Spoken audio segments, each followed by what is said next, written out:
सबसे प्यारी है, माँ तू जग में न्यारी है।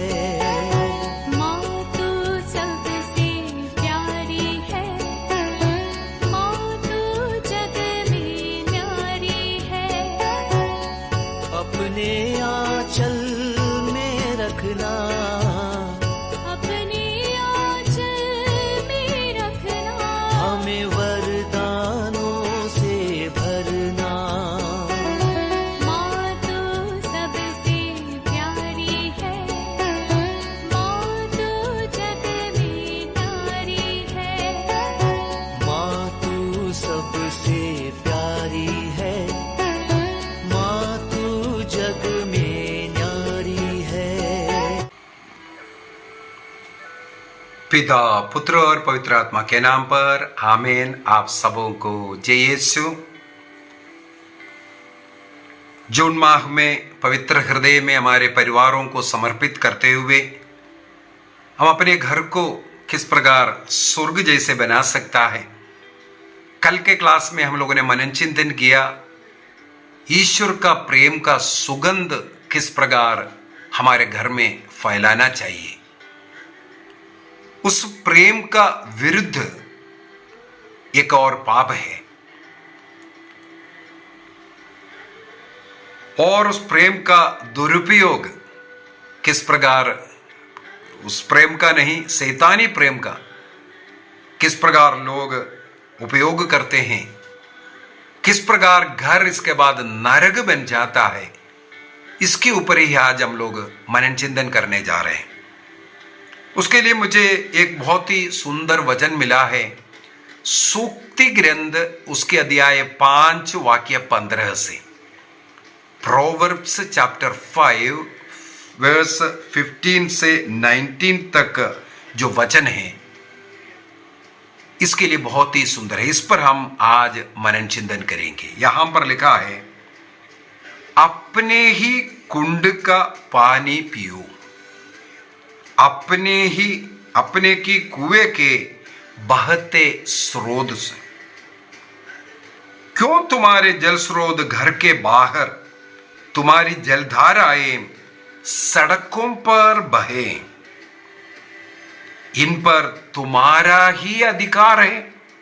अपने ही कुंड का, अपने ही कुएं का पानी पीना, उसको सड़कों पर बाहर बहने नहीं देना, इस पर तुम्हारा ही अधिकार है। इनमें तुम्हारे साथ किसी पराये की साझेदारी नहीं है। एक बार और पढ़ना चाहूंगा। प्रभु का वचन कहते हैं, अपने ही कुंड का पानी पीना, अपने कुएं के बहते स्रोत से तुम्हें पीना है। इसके साथ इस जल स्रोत को ईश्वर का आशीर्वाद है, और तुम्हारे साथ किसी पराये की साझेदारी इस कुएं, इस कुंड पर, इस पानी पर नहीं है। वाक्य 18 में लिखा है, तुम्हारे उस जल स्रोत को आशीर्वाद प्राप्त हो।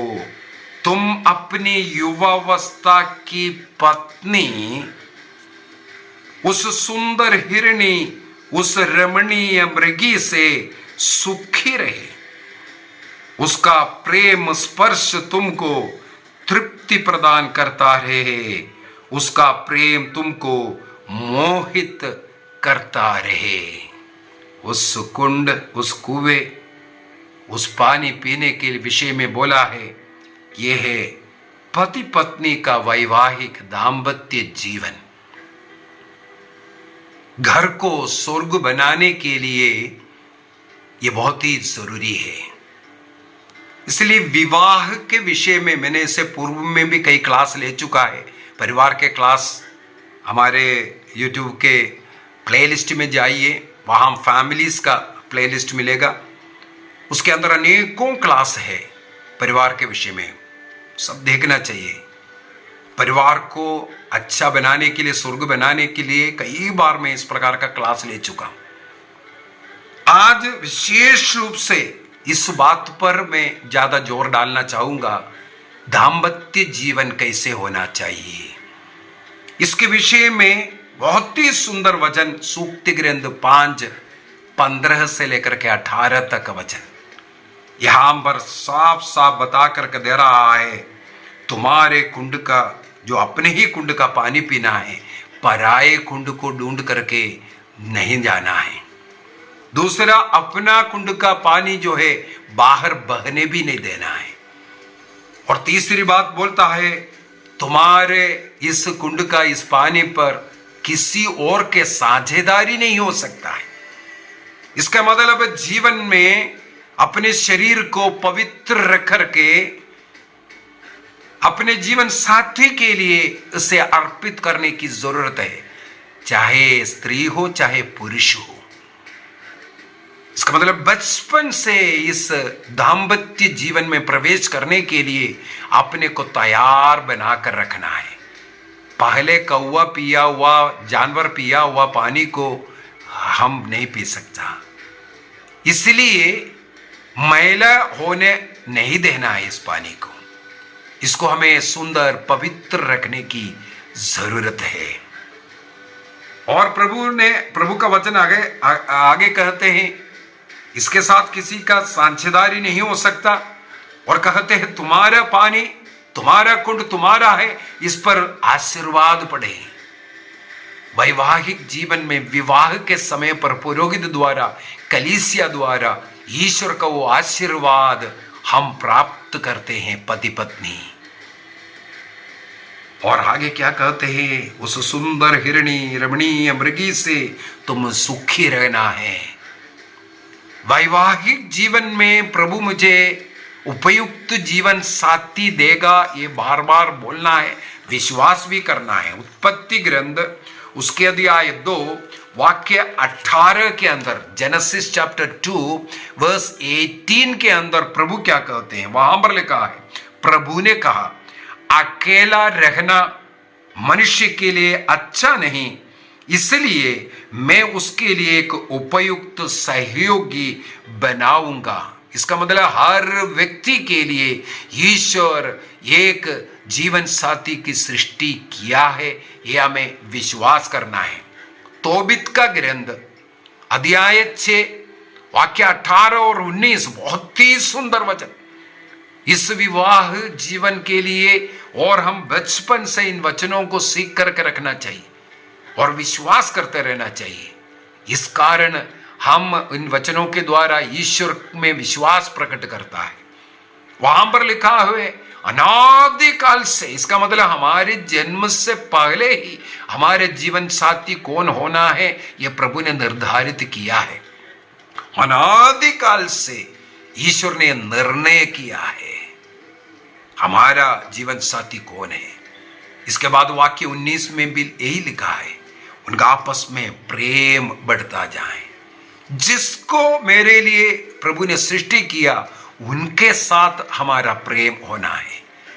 यह प्रेम टेस्ट कर करके नया यहां वहां अनेकों लोगों के पास भेजने वाला नहीं।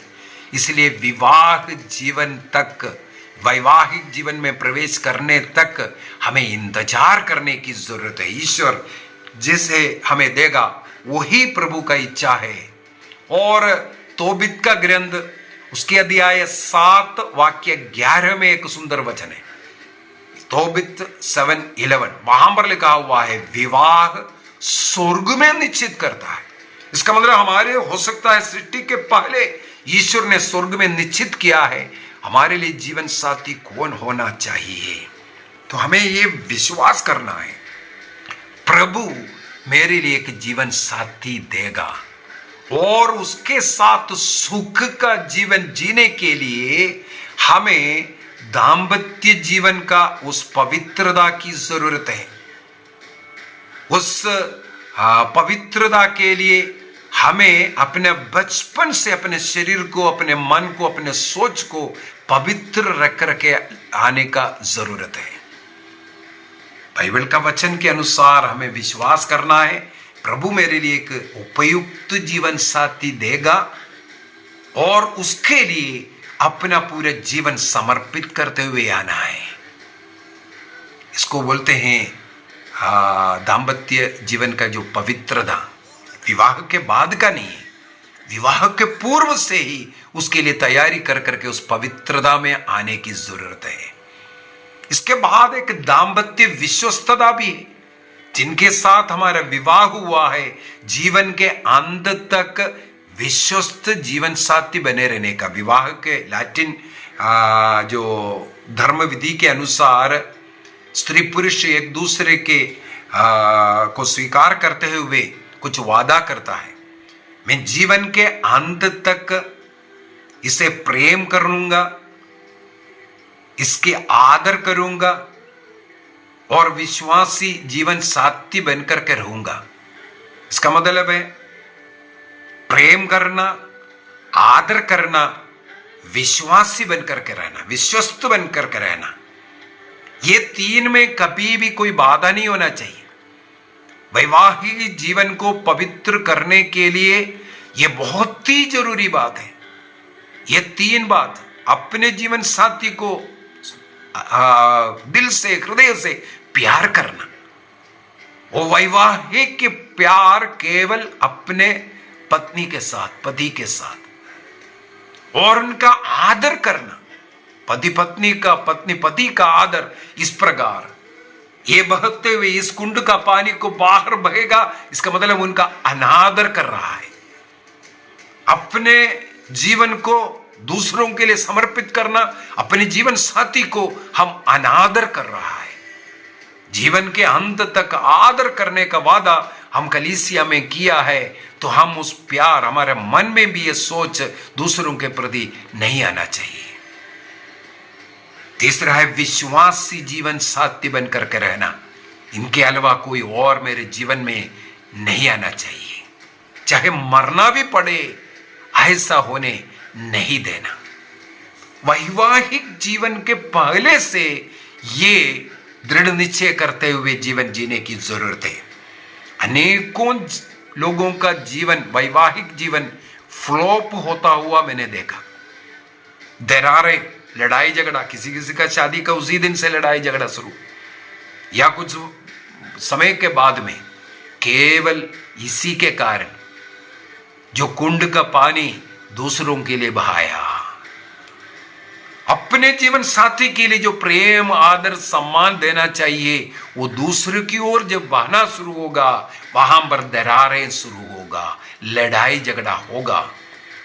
जिनके साथ वैवाहिक जीवन हुआ है, उनके साथ धोखा ये प्रभु नहीं सहन कर सकता। मलाकी के ग्रंथ उसके अध्याय 2 वाक्य 14-15 सब में हम लोग यही पढ़ते हैं। प्रभु इस प्रकार का एक को धोखा देकर के दूसरे के साथ जो रिश्ता जोड़ना, ये प्रभु नहीं चाहता। प्रभु इसको घृणा करता है करके। वहां तलाक के विषय में, तलाक करना जरूरी नहीं है। कई लोग एक साथ रहते हुए अनेकों लोगों को देखने वाला। ईश्वर हमारा सोच को भी, मन को भी देखता है। हमें मालूम है, एक बार ईसा मसीह एक फरीसी के घर में भोजन पर बैठा हुआ था। तब एक पापिनी स्त्री आकर के प्रभु के चरणों में बैठ कर रोना, अपने पापों को स्वीकार करना, आंसुओं से उनका पैर धोना, इत्र लगा करके पैरों को चूमना, बालों से पोंछना, यह सब कर रहा था। तो जिसने ईसा मसीह को निमंत्रण दिया था भोजन के लिए, वो फरीसी शिमोन बैठ करके मन ही मन सोच रहा था, ये तो गलत आदमी है। मैंने सोचा ये कोई नबी हो सकता है। यदि ये नबी होते तो इनको मालूम होना चाहिए था ये औरत कौन है। ये तो एक व्यभिचारिणी, अपवित्र स्त्री है। एक अपवित्र स्त्री, ऐसा स्त्री आकर के स्पर्श करना, चुंबन करना, इसको भी अपवित्र किया। इसका मतलब ये व्यक्ति सही नहीं है। मन में ही सोचा था। उसको प्रभु जान करके बोला, सिमोन मुझे तुमसे कुछ बात करना है। उसका मन के भावों को जानने वाला प्रभु। इसी प्रकार हम लोगों को पढ़ने के लिए मिलता है सामुएल का पहला ग्रंथ अध्याय 13 वाक्य 7। अध्याय सामुएल का पहला ग्रंथ 13:7, 16 का 7। फर्स्ट सामुएल चैप्टर 16 वर्स 7 वहां पर लिखा है, परंतु ईश्वर ने सामुएल से कहा, उसके रूप रंग और लंबे कद का ध्यान ना रखो, मैं उसे नहीं चाहता। प्रभु मनुष्य की तरह विचार नहीं करता। मनुष्य तो बाहरी रूप रंग देखता है, किंतु प्रभु हृदय को देखता है। मन के सभी मनोभावों को जानने वाला है ईश्वर। इसलिए ईश्वर को हम धोखा नहीं दे सकता। मनुष्यों को धोखा जरूर दे सकता है, जीवन साथी को धोखा जरूर दे सकता है, उनको पता भी नहीं चलेगा। खूब धोखा देने वाले लोग हैं, लेकिन ईश्वर को धोखा नहीं दे सकता। मनुष्य को धोखा देने से ज्यादा प्रॉब्लम नहीं पड़ने वाला, लेकिन आप ईश्वर को धोखा देगा, आपके जीवन में मुसीबतें आएगा। इसलिए हमें बचपन से पवित्रता की साधना करने की जरूरत है। पेतरुस का पहला पत्र अध्याय 1 वाक्य 15 में, फर्स्ट पीटर चैप्टर 1:15 में संत पेतरुस लिखा है, आपको जिसने बुलाया है वह पवित्र है, इसलिए आप अपने सब कर्मों में, सोच विचार में, देखने में, बोलने में, करने में पवित्र बनाए रखो, क्योंकि लिखा है ईश्वर पवित्र है। उसी प्रकार हमें पवित्र बने रहने की जरूरत है। कैसे पवित्र बनना है? हमारा सोच विचार में, हमारे मन में, हृदय में सब वो पवित्रता दिखना चाहिए। कुरिन्थियों का दूसरा पत्र अध्याय 5 को भी थोड़ा पढ़ना चाहूंगा। 2 कुरिन्थी चैप्टर 5 वर्स अध्याय 7 2 कुरिन्थी चैप्टर 7 वर्स 1। प्रिय भाइयों, हमें इस प्रकार की प्रतिज्ञाएं मिली है। 2 कुरिन्थी अध्याय 5 वाक्य 7। हम शरीर और मन के हर प्रकार के दूषण से अपने को शुद्ध करें। शरीर का और मन का, मन में भी बुरे विचार नहीं आना है, मन में भी सोच नहीं आना है। दूसरों के प्रति हमारे मन में दुष्ट भावना, विचार नहीं आना चाहिए, क्योंकि ईसा मसीह ने स्वयं सिखाया। मत्ती का सुसमाचार अध्याय 5 वाक्य 27 एवं 28, तुमने सुना है कि व्यभिचार मत करो। ईश्वर के 10 आज्ञाओं में 6वीं आज्ञा के रूप में ईश्वर ने व्यभिचार ना करने का नियम दिया। पुराना विधान में व्यभिचार का मतलब है विवाह के बाहर स्त्री पुरुष का शारीरिक संबंध को व्यभिचार कहते हैं पुराना विधान में। इसलिए प्रभु यीशु मसीह ने कहा, तुमने सुना है कि व्यभिचार मत करो। आगे क्या कहते हैं? वाक्य 29 में, 28 और 29 है, 27 में कहा, तुमने सुना है कि व्यभिचार मत करो, लेकिन मैं तुमसे कहता हूं। वाक्य 28 में कहते हैं, लेकिन मैं तुमसे कहता हूं, यदि कोई अपने मन में, विचारों में, देखने में बुरे विचार मन में लेके आता है, इस प्रकार का बुरे विचार से किसी स्त्री को, दूसरों को अगर देखेगा, मन में व्यभिचार किया। इसका मतलब प्रभु यीशु मसीह ने जो व्यभिचार का, जो पुराना विधान का जो पाप है, उसको जैसे इलास्टिक को खींच करके बड़ा करता है, उसी प्रकार कर करके कहा है, यदि अभी मन में भी आपका विचार में आया, आप पाप करता है। इसका मतलब मन में बुरे विचार आता है, इसके लिए भी हमें जाकर के पाप स्वीकार करना है। मेरे मन में बुरे बुरे विचार आ रहा है, ये बोल करके बार बार पाप स्वीकार कीजिए, ताकि मन में बुरे विचार आते ही हम ब्लॉक कर सकता है, उस विचार में डूबे हुए नहीं रहेंगे। ना गंदी फिल्म देखेंगे, गंदी तस्वीरें, गंदी सोच में रहेंगे, क्योंकि वो एक व्यभिचार का पाप है।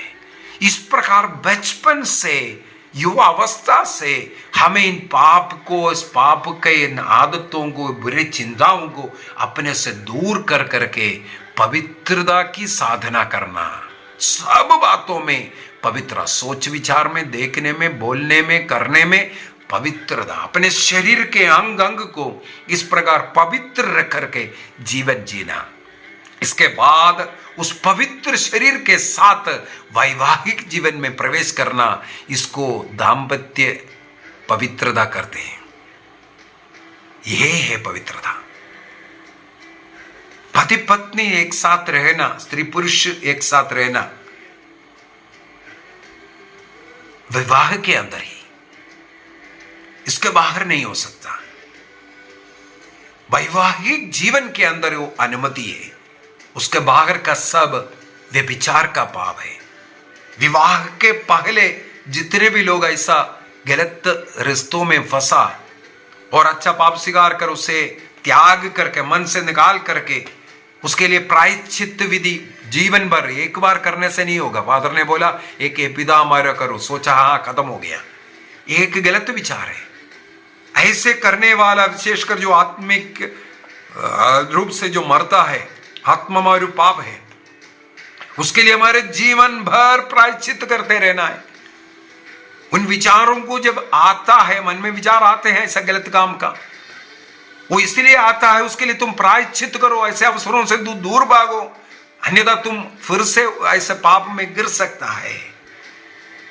तो जीवन भर ऐसे पापों के लिए प्रायश्चित करते हुए हमें पवित्र जीवन में प्रवेश करना है, तब संत भी बन सकता है, ऐसी बात नहीं। एक गलत काम हो गया बोल करके हम बर्बाद नहीं है। पश्चाताप कर जीवन भर प्रायश्चित करते रहो उसके लिए, वो एक संत बन जाता है। उनके वैवाहिक जीवन में ऐसा बाधाएं नहीं आएगा। अनेकों लोगों का बाद रुकावट आने का, आपस में झगड़ा, एक दूसरे का आदर नहीं, फिर भी यहाँ वहाँ दूसरों को ढूंढने का कारण है इस प्रकार का विवाह के पूर्व का कुछ चिंताएं पड़ा है, या विवाह में रहते हुए कुछ जीवन साथी से नफरत हुआ और दूसरा कनेक्शन रिश्ता शुरू किया। ये वैवाहिक जीवन को नष्ट करने वाले, यहां पर बोला है अपने ही कुंड से हमें तृप्त रहना है। ईश्वर ने केवल उसी को आशीर्वाद दिया है, उससे बगैर कोई और आशीर्वाद नहीं। विवाह का 3 मुख्य लक्ष्य है। विवाह का कैथोलिक कलीसिया का धर्म शिक्षा ग्रंथ के अंदर साफ साफ ये सिखाता है, विवाह का ये 3 लक्ष्य। एक, दंपतियों का अच्छाई भलाई है। वैवाहिक जीवन में रह करके एक दूसरे का सेवा करते हुए, अब समर्पण करते हुए, उनके जो अच्छाई, जो खुशी, जो आनंद जो मिलता है वो। दूसरा, उस अच्छाई में, उस आनंद में, उस खुशी में रहकर संतानों की सृष्टि करना दूसरा लक्ष्य है। तीसरा है उन सृष्टि का ईश्वरीय ज्ञान में पालन पोषण करना, यह भी दंपतियों का कर्तव्य है। ये 3 लक्ष्य से भटकना नहीं कभी। ये 3 लक्ष्य एक ही कुंड से पानी पी करके बना है। हम एक और उदाहरण हम ले सकते हैं। ये अब्राहम को ईश्वर ने बुलाया, 75 साल का बूढ़ा आदमी था, उनका पत्नी 65 साल के बांझ स्त्री, बांझ है, कोई संतान नहीं, लेकिन ईश्वर ने उन्हें बुला करके कहा मैं तुम्हें संतान दे रहा हूं, आकाश के तारों को देखो, उतना अधिक तुम्हारा संतान होगा। अब्राहम विश्वास किया, चल रहा था। 1 साल, 5 साल, 10 साल हो गया, सारा हिम्मत हर गई। सारा ने कहा ईश्वर ने आपको संतान देने का वादा किया है, मैं तो बांझ स्त्री, मेरे द्वारा नहीं किसी और के द्वारा हो सकता है। इसलिए उनके जो नौकरानी हागार है उसको अब्राहम को देता है। ये अब्राहम उनके साथ संतान का सृष्टि किया। ईश्वर को अच्छा नहीं लगा। उत्पत्ति ग्रंथ अध्याय 18-17 में भी हम लोग पढ़ सकते हैं। ईश्वर ने कहा नहीं, तुम्हारे और पत्नी सारा जो बांझ स्त्री है 90 साल का हो चुका है उस समय पर, उसके द्वारा संतान देने के मैंने कहा था। ईश्वर के लिए सब कुछ संभव है। अध्याय 18, उत्पत्ति अध्याय 18 वाक्य 10 में हम लोग पढ़ते हैं, अगले साल इस समय पर तुम्हारा एक संतान होगा। यह सुनने वाली सारा हंसने लगी, प्रभु का तिरस्कार कर रहे, प्रभु का वचन उसका तिरस्कार कर रहा है। और उल्टा झूठ भी बोला, मैं नहीं हंसी बोल करके। उसको समझ में नहीं आ रहा था ये भांज स्त्री, 90 साल की स्त्री किस प्रकार प्रसव करेगी। लेकिन ईश्वर के लिए सब कुछ संभव है। प्रभु को ये बहती स्रोत, ये कुंड, अब्राहम का प्यार हागार में जाता, अब्राहम को, ईश्वर को अच्छा नहीं लगा। इसलिए उस घर में हागार और सारा के बीच में इसके बाद हम लोग देखते हैं लड़ाई झगड़ा शुरू हुआ। उस हागार को निकाल रहा है, क्या क्या नहीं हुआ। ईश्वर ने फिर हागार से कहा तुम्हारे द्वारा, क्योंकि वो भी अब्राहम का संतान है, इसलिए एक महान राष्ट्र बनाऊंगा। हमें मालूम है आज का स्थिति ईश्वर के इच्छा के विरुद्ध ये जो कुंड का पानी बहाया, सारा के लिए उनका प्यार होना चाहिए था, वो प्यार हागार के लिए थोड़ा सा बहाया, एक संतान के लिए। संतान के लिए यदि आप टेस्ट ट्यूब या जो IVF का जो भी कर्म करता है बच्चे के लिए, वो बच्चा आगे चल करके आपका दुख का कारण बनेगा। ईश्वर दाम्पत्य जीवन के अंदर हमें संतान देने के लिए कहा, इसके लिए कोई कृत्रिम रीति से बच्चा पैदा नहीं करना, वो बच्चा हमारे लिए दुख का कारण बनेगा। अनेकों कहानियां हैं इसका। तो ये बहती कुंड से आपको पीना है। ईश्वर का आशीर्वाद पति पत्नी को दिया है, किसी भी स्त्री पुरुष के लिए नहीं, पति पत्नी के बीच में एक साथ रहने का, वो दाम्पत्य जीवन जीने का, यह आशीर्वाद केवल दंपतियों के बीच में है। उस प्यार को यदि आप बहने देगा, आपके घर में संकट आएगा, आपका घर नरक बन जाएगा। आप स्वयं पाप में गिर करके इसके बाद अपने जीवन साथी के साथ एक विश्वस्त जीवन नहीं जी सकता। ईश्वर के सामने लिया हुआ वो जो वादा है आप तोड़ रहा है। आप दूसरे के प्रति, दूसरे वस्तु के प्रति या दूसरे व्यक्ति के प्रति, पैसे के प्रति अपना प्यार को अगर बहाएगा, वो आपके घर में दरारें लेके आएगा। इसलिए हमें सबसे पहला स्थान एक दूसरे को, दंपतियों के बीच का वो प्यार को देना है। ईश्वर ने उन्हें आशीर्वाद दिया। हमने इसलिए सूक्ति ग्रंथ दिया, ये 5 का पढ़ करके सुना, इस बहती स्रोत को आशीर्वाद मिले। इसके बाद बोल रहा है उसमें तुम्हें संतृप्त रहना है, तुम्हें खुश रहना है। उस हिरणी से तुम्हें हमेशा संतृप्त रहने की जरूरत है। वही आपके लिए सृष्टि किया हुआ है। उसका प्रेम आपको मोहित करता रहे, ये एक आशीर्वाद है। कब हो सकता है? यदि आप दूसरों की ओर अपना हृदय बांटा रहा है, अपने पानी और प्रेम को कहने किसी के लिए भगाएगा, आपकी ओर बहने वाला वो जल आपके लिए मीठा नहीं लगेगा। बाइबल के अंदर एक और वचन है, चोरी का पिया हुआ पानी मीठा लगता है। घर का मुर्गी दाल बराबर भी एक कहावत है। यदि आपका प्यार दूसरों के लिए बह रहा है या दूसरों के प्यार आपको मीठा ज्यादा लग रहा है, कहीं ना कहीं प्रॉब्लम है। इसे हमें बचने की जरूरत है, क्योंकि चोरी छुपे जितने भी कार्य करता है वो अच्छा लगता है। चोरी छुपे कई वर्षों तक प्रेम में रहा, यहाँ वहां जाकर के रहा, साथ में भी रहा, ऐसा ऐसा रह करके लास्ट में शादी किया, शादी करने के तुरंत बाद डाइवर्स हुआ, ऐसा घटना मुझे मालूम है। बहुत लोग हैं। इसका मतलब चोरी छुपे रहने में वो मिठास लगा, जब शादी करके अपना हो गया तब वो कड़वा लग गया, इसके बाद देखने नहीं लग रहा। कई लोग बोलते हैं उसके पहले कितना प्रेम जताता था, विवाह के बाद वो प्रेम नहीं अनुभव हो रहा है। क्या कारण है? वो जल स्रोत कहीं और बह रहा है, कहीं और का कुंड का पानी पीने के लिए बह रहा है। हमें इसे रुकाना जरूरी है। आइए हम अपना हृदय को प्रभु की ओर उठाए और अपने जीवन साथी को, अपने परिवार को प्रभु के पवित्र हृदय में समर्पित करें और धन्यवाद दें। अपने जीवन साथी के लिए रोज धन्यवाद देना। प्रभु ने उपयुक्त जीवन साथी मुझे दिया बोल कर के उसके लिए प्रभु को धन्यवाद देना, हर रोज मिस्सा में उन्हें समर्पित करते हुए प्रभु को धन्यवाद अर्पित करना, अपने परिवार के लिए, अपने घर में जो भी समस्या है सबको समर्पित करते हुए प्रभु को धन्यवाद दीजिए। अपने ही कुंड में तृप्त रहने का, संतृप्त रहने का, खुश रहने का हम प्रयत्न करेंगे। हमारे उस जल स्रोत को बाहर बहने हम नहीं देंगे। उस प्रेम को अपने जीवन साथी के साथ बांटने का निर्णय करें। आइए आंखें बंद करें। प्रभु के पवित्र हृदय में मैं सभी पति पत्नियों को इस समय पर समर्पित करता हूं। सबों को एक दूसरे के प्रति आदर, प्रेम और एक विश्वासी जीवन साथी बनकर रहने की कृपा मिले। एफेसियों का पत्र दिया है 5 वाक्य 21 में लिखा है, मसीह के कारण, मसीह के प्रति हमें एक दूसरे के अधीन रहना है। इसके बाद पत्नियों से कहते हैं अपने पति के अधीन रहे, जैसे कलीसिया मसीह के अधीन रहते हैं।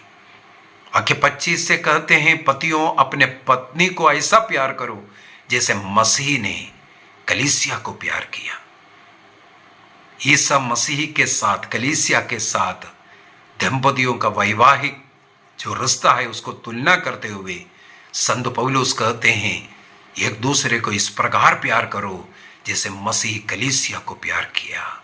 एक दूसरे को ऐसा अधीन रहो, एक दूसरे के लिए सहन करने, क्षमा करने, प्यार करने का निर्णय करें।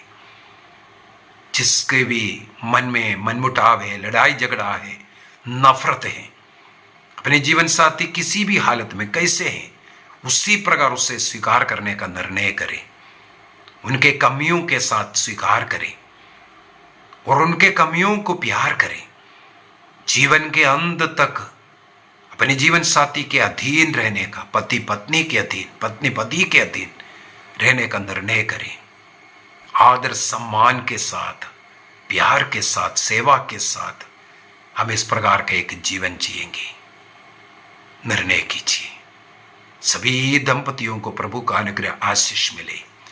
पिता, पुत्र और पवित्र आत्मा के नाम पर आमीन। आप सबों को जय यीशु।